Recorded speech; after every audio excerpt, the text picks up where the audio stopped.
Hello दोस्तों, welcome back to favourite channel forest blaster और मैं हूं आपका होस्ट अभी।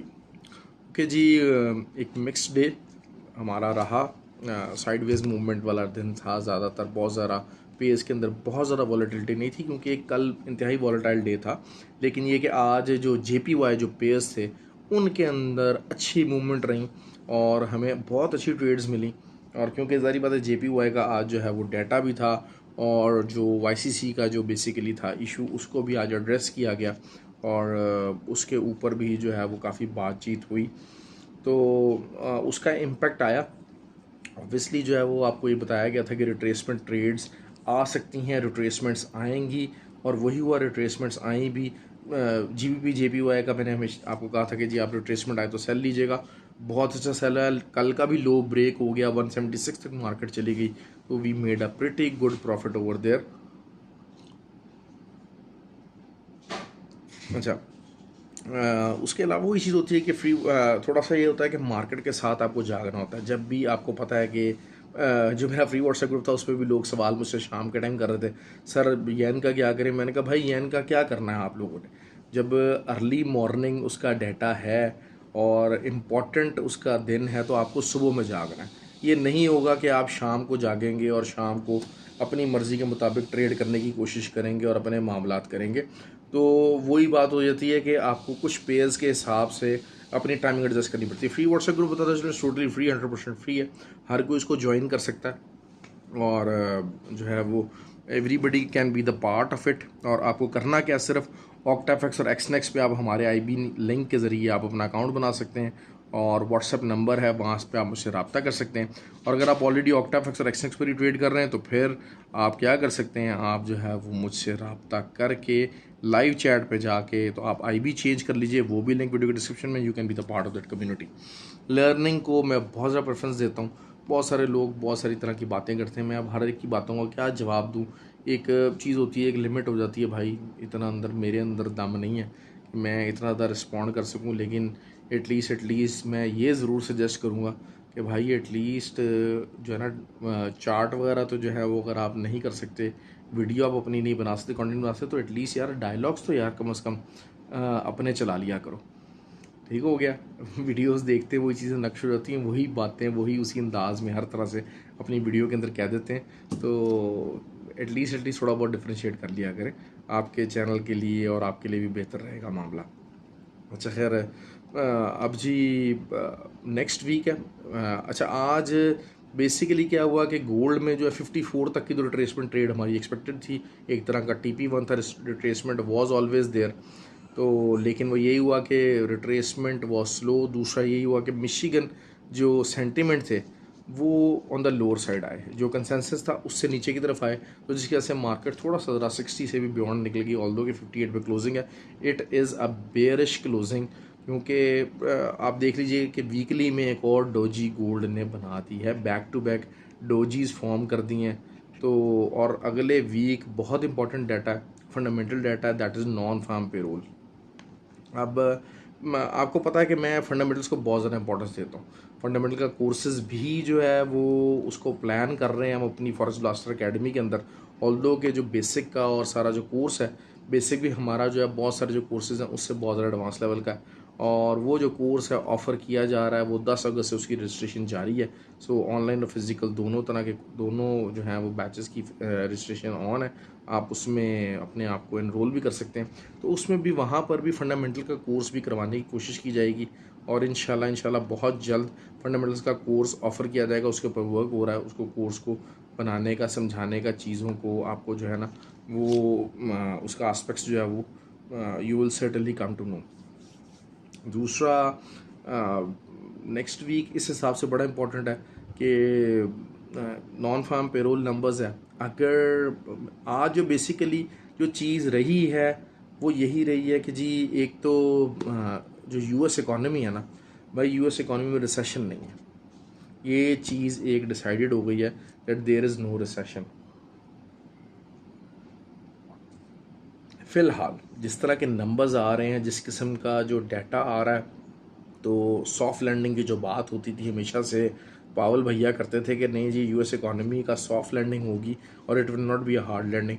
तो वो तो इट्स प्रीटी ट्रू। वो चीज़ निकल के सामने आई है, और उसकी वजह से क्या हो सकता है, ऑब्वियसली गोल्ड अंडर प्रेशर रहेगा, अंडर प्रेशर रहेगा, क्योंकि मैंने हमेशा एक बात आपको कही थी कि आफ्टर द इन्फ्लेशन हमें रिसेशन को मुहैया करना होगा। आप इन्फ्लेशन को के ऊपर ताबड़तोड़ हमले कर रहे हैं, आप इन्फ्लेशन के ऊपर आप लगातार जिसे कहते हैं कि जो है वो इंटरेस्ट रेट इंक्रीज़ कर रहे हैं, उसका इम्पेक्ट आया था, बैंकिंग टर्मोइल हुआ था, वो लाजमी आया था। लेकिन अब क्या हुआ है कि इकॉनमी ने अपने आप को स्टेबल कर लिया, जो वीक लिंक से स्टार्ट के जो हिकअप्स थे वो सह गई है, और अब इनिशियली 1-2 महीने तो बड़ा मुश्किल लग रहा है कि जनाब कोई रिसेशन बेस्ड डाटा है। ISM नंबर्स बहुत इंपॉर्टेंट है नेक्स्ट वीक के अंदर। अच्छा, नेक्स्ट वीक के अंदर GBP के हवाले से बहुत इंपॉर्टेंट डाटा है, क्योंकि उनका इंटरेस्ट रेट का डिसीजन है। इंटरेस्ट रेट तकरीबन डाउन एंड डस्टेड है कि 25 बेस पॉइंट इंक्रीज़ होने हैं। अच्छा, जब 25 बेस पॉइंट इंक्रीज़ होंगे उससे पहले GBP versus USD, GBP versus JPY, ये ऊपर की तरफ जा सकता है, ऊपर की तरफ जा सकता है। और जो GBP US के जो लेवल है वो 1.305 तक आ सकता है, और उसके बाद जिस दिन जे इंटरेस्ट रेट इंक्रीज़ होना होगा उस दिन आप देखेंगे कि इसमें सॉफ्टनेस आनी शुरू हो जाएगी, और वो जो है जिसे कहते हैं कि इसकी वीकनेस और प्रॉफिट टेकिंग शुरू हो जाएगी। तो same goes with the GBP JPY 184 तक का लेवल है वीकली के, उसमें अगर मिलता है तो it will something a very very good area, क्योंकि लॉन्गर टर्म में इसको स्लो डाउन होता देख रहा हूँ। देखिए, अब चीज़ यही है कि उन्होंने जो अपने जो जापानीज़ बॉन्ड हैं उसका इंटरेस्ट रेट को लूजन करने का एक इंडिकेशन दे दिया।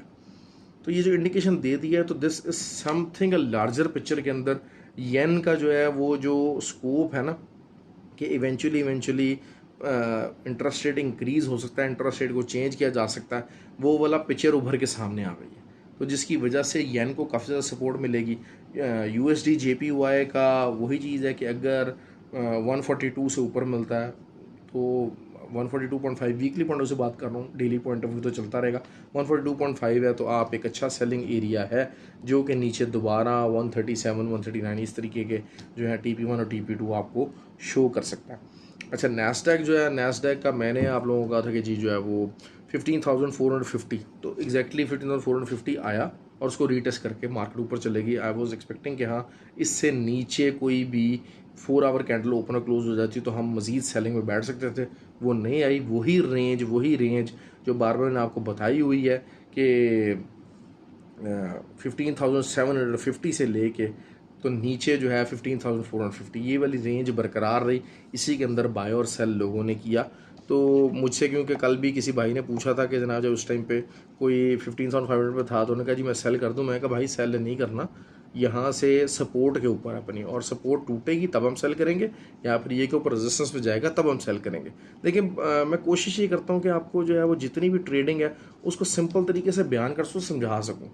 अब अभी भी आज गोल्ड की बात होती रही, मैंने कहा जी रिट्रेसमेंट आनी है, 54 का एरिया है, 54 के बाद मतलब ये कि एरिया एक रेजिस्टेंस है, लेकिन उसको रेजिस्टेंस नहीं बना सका। अभी भी अगर हम इसको देखते हैं तो H4 में शायद it is still making a bear flag वाली सिचुएशन है। वीकली के अंदर देखते हैं तो 2 डोजीज बनी हुई हैं कैंडलस्टिक में, और फंडामेंटली भी जो है, क्योंकि सारी बातों को पुश नहीं है ऐसा टूवर्ड्स लाइकिंग के जनाब जो है ना गोल्ड की तरफ जो है को बहुत ज़्यादा बाय किया जाए। थोड़ा बहुत यकीनन DXY को अगले वीक में सपोर्ट रहेगी। नॉन फार्म पेरोल नंबर्स हैं फ्राइडे को नॉन फार्म पेरोल नंबर्स हैं, और 184 का कंसेंसस है। एक मीडियोकर किस्म का कंसेंसस है जिसके ऊपर रिजल्ट आना it is pretty much evident कि रिज़ल्ट जो है वो कंसेंसस से ऊपर आने के काफ़ी ज़्यादा चांसेस है, और वो काफ़ी ज़्यादा अगर चांसेस है तो वो क्या करेगा, वो गोल्ड को बेरिश करेगा। ठीक हो गया। ISM नंबर्स अगर अच्छे आते हैं, जिसके चांसेस हैं कि वो जो कंसेंसस है उससे बेहतर या उसके आसपास भी आ सकते हैं, आएंगे। ऑस्ट्रेलियन डॉलर जो है उसका भी डाटा मौजूद है, उसका भी इंटरेस्ट रेट इंक्रीज़ होने का जो है कंसेंसस है। देखते हैं कि जो है वो करता है कि नहीं करता कंसेंसस। अगर ऑस्ट्रेलियन डॉलर ने भी इंटरेस्ट रेट इंक्रीज़ किया तो US डॉलर के अगेंस्ट थोड़ी बहुत मूवमेंट कर सकता है, ऑल्दो के वो पेयर में कुछ ज़्यादा ख़ास उसको कवर नहीं करता। ऑयल ने आज काफ़ी डिसअपॉइंट किया। आज सरप्राइजिंगली वही बात है कि वॉल्यूम तो नहीं था, बहुत ज़्यादा मूवमेंट नहीं थी। देखिए ऑयल के अंदर हमेशा अच्छी खासी मूवमेंट होती है। Oil has been volatile pair, और लेकिन पिछले कुछ दिनों से बहुत ज़्यादा खामोशी से वहीं पर खड़ा हुआ है। ऑल्दो कि अगर देखा जाए तो वीकली में जो है वो इसने अच्छा खासा जो है वो बनाया है, फॉर्मेशन बनाया, 80 से ऊपर क्लोजिंग आ गई है। तो there is still a possibility कि जनाब इसको थोड़ा बहुत एसएल हंटिंग के लिए ड्रैग होके वीकली पॉइंट ऑफ व्यू से अगर हम बात अब करते हैं तो शायद 84 की रेजिस्टेंस बनती है। लेकिन स्टिल जिस तरह मैंने कल कहा था कि अगर आपको इन एरियाज़ पे सेल करना है, इन एरियाज़ के ऊपर बाइंग एरियाज़ ये नहीं हैं। Always make sure that oil की अगर आप देखते हैं कि वीकली और मंथली जो ट्रेंड लाइन रेजिस्टेंसेस हैं वो इसके बिल्कुल आसपास है, इस प्राइस के जहाँ पर ये क्लोज़ हुआ है। तो ये वो एरियाज़ नहीं है, जब रेजिस्टेंस ट्रेंड लाइंस होती हैं उसके पास हमने बाइंग नहीं डालनी होती। ये मैं आपको बात बता रहा हूँ, आपको ट्रेड को सिंपल कर रहा हूँ। आप ये बात जहन में रखिएगा कि हमने इसके आसपास बायस नहीं डालनी, ये बाइंग एरिया किसी भी सूरत में नहीं है। ठीक हो गया जी। थोड़ा बहुत अगर ऊपर भी जाता है तो आपने सेल ही ढूंढने की कोशिश करनी है, दैट विल बी, मैं इसी की तरफ इंक्लाइंड रहूँगा चाहे जो भी हो जाएगा। क्योंकि थोड़ा बहुत जैसे कहा जाता है रिटेल सेल्स नंबर है यूरो जोन के, अगर यूरो जोन के रिटेल सेल्स नंबर ख़राब आते हैं तो फिर ऑब्वियसली ऑयल बेरिश हो सकता है। ये भी मामलात इसी तरीके से चल सकते हैं। तो उसके अलावा कौन कौन से पेयर्स रह गए? यूरो का वही चीज़ है कि एक रीबाउंड एक्सपेक्टेड था। मैंने आपको बार बार ही बात कही थी, बड़े अरसे से कह रहा था कि 1.095 एक सपोर्ट है और यहाँ से एक अच्छा रीबाउंड आ सकता है। लेकिन वही चीज़ है कि ट्रेंड रिवर्सल नहीं है अभी भी जो है वो, मैं इसको ये बात कहूँगा कि ये इसको रीटेस्ट करके नीचे से दोबारा ऊपर जा सकता है। गोल्ड के लिए क्या कहूँगा, नेक्स्ट वीक के अंदर गोल्ड का जो इनिशियल डेज होंगे उसमें गोल्ड यहाँ से दोबारा से रिजेक्ट होकर 1945 और 42 ये वाला एरिया रीटेस्ट करेगा, डब्ल्यू बनाएगा और फिर ऊपर जाने की ट्राई करेगा, और शायद फिर वहाँ पर 54 को रेजिस्टेंस बना के तो नीचे की तरफ जो है वो नीचे के अपने एरियाज़ को जो है वहाँ से लिक्विडिटी ग्रैब करने की कोशिश करें। क्योंकि अभी इतना मोमेंटम गोल्ड के पास फंडामेंटली भी और टेक्निकली भी नहीं है कि आप इसको कोई आने वाले वीक के अंदर बुलिश देखें। और बहुत ज़्यादा डिपेंड करेगा नॉन फार्म पेरोल नंबर्स के ऊपर, क्योंकि वो एक दिन ही ऐसा है आने वाले दिनों के अंदर जो कि अच्छी खासी वॉलेटिलिटी आपको दे सकता है। क्योंकि अब थोड़ा सा ही बात है कि गोल्ड हो गया या जो भी हो गया ना, जितने पेयर्स होंगे इनकी जो वॉलेटिलिटी के बहुत ज़्यादा जो डिपेंडेंट रहेगी वो न्यूज़ बेस्ड डिपेंडेंट रहेगी। विदाउट न्यूज़ जिस तरीके से आज थोड़ी बहुत 100-200 पिप्स की मूवमेंट रही उसके अंदर ही आपको बाय या सेल करना पड़ा। तो यही वाला सिचुएशन जो है ना वो आप आने वाले दिनों में देखेंगे, अनलेस एंड अनटिल कि कोई हाई इम्पैक्ट न्यूज़ आती है। तो हाई इम्पैक्ट न्यूज़ है या काफ़ी ज़्यादा डाटा मौजूद है, तब तो आप चीज़ों को देख सकते हैं कि हाँ जनाब जो है ना वो आपको काफ़ी उसमें रिस्पांस मिलेगा। अदरवाइज़ ये मुश्किल है कि जनाब जो है ना वो इतना रिस्पांस आपको विदाउट न्यूज़ आने वाले दिनों में मिले।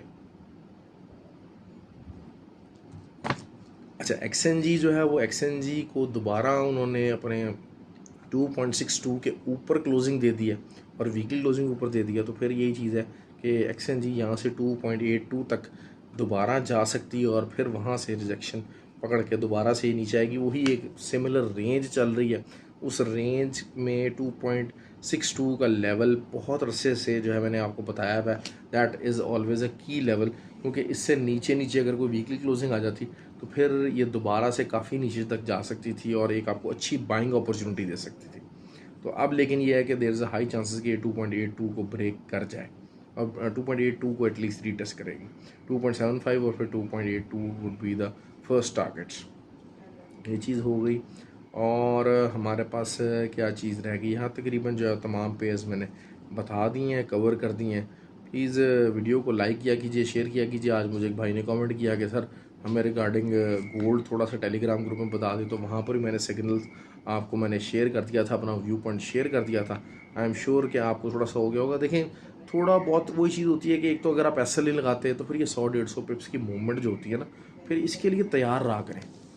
मैं पता नहीं जो है वो किस किस्म की जो है वो ट्रेडिंग करते हैं, किस मतलब मुझे हैरानी होती है कि 100-150 पिप्स आपने एसएल लगाना नहीं है, और 100-150 पे से मार्केट अगर आपकी एंट्री गई तो आपके रोने निकल जाते हैं कि यार हमारा अकाउंट वॉश हो गया। जब आपने एसएल नहीं लगाना तो भाई फिर आपका जो ट्रेड लॉट साइज़ है ना वो फिर बहुत बहुत मिनिमम होना चाहिए। ये चीज़ जो है वो अपना हिस्सा बनाइए, अपने अपनी आदत का हिस्सा बनाएं कि अगर आपने विदाउट एसएल ट्रेड करनी है तो फिर ट्रेडिंग आपकी जो है ना को तरीके वाली सेंस के साथ होनी चाहिए। ट्रेडिंग के अंदर सेंसिबिलिटी लेकर आएँ, अपनी जो एंट्रीज़ हैं उनके अंदर रीज़निंग लेकर आएँ, अपने आप से क्वेश्चन किया करें कि यार मैं ये एंट्रीज़ क्यों ले रहा हूँ, किस लिए लेना चाह रहा हूँ, यहाँ पर एंट्री क्या बन रही है। देखिए मैं आपको एक सिंपल सी बात कर रहा हूँ ना, थोड़ा सा मैं ग्रुप के अंदर एक्सप्लेन करता हूँ। लोग मुझसे अगर सवाल पूछते हैं, वो अगर कोई गलत सवाल भी होता है या कोई गलत गाइडेंस भी होती है तो मैं उनका मतलब मजाक नहीं उड़ाने की कोशिश की जाती है, उनको बताया जाता है कि यार अच्छा ये यहाँ पर आप ये सोच रहे हैं तो ये ऐसे नहीं ऐसे है, ताकि उनको गाइडलाइन मिल सके। बताने का तरीका होता है। मैंने उनको बताया कि यार अच्छा ये तो सपोर्ट का एरिया है, यहाँ पर आप सेल नहीं लगाएंगे। आप लोगों को आइडिया नहीं है कि सपोर्ट टूटने में क्या कन्फर्मेशन है, या रेजिस्टेंस टूटने में क्या कन्फर्मेशन है, रेजिस्टेंस किस तरह से प्ले कर रही है, क्या कर रही है, ये लोगों को आइडियाज़ नहीं है। मैं कोशिश करता हूँ, अपनी बेस्ट एफर्ट देने की कोशिश करता हूँ, इन चीज़ों से लोगों को समझाने की कोशिश करता हूँ। बहुत सारे लोग यकीनन सीखते भी हैं। बहरहाल हमारी जो अकेडमी है उधर से लोग बहुत ज़्यादा सीख रहे हैं, अल्हम्दुलिल्लाह बहुत कुछ लर्न कर रहे हैं। तो आप भी अपना ख्याल रखें और आई होप के you had a very very good weekend. और मंडे को जो है वो इंशाल्लाह मंथली क्लोजिंग भी है। मंथली क्लोजिंग ऑब्वियसली कुछ पेयर्स के अंदर बहुत ज़्यादा इंपॉर्टेंस रखती है, लेकिन मोर ओवर मंथली क्लोजिंग को हम शायद एक बहुत ज़्यादा लार्जर पिक्चर के अंदर नहीं देखते। Weekly closing is something very important.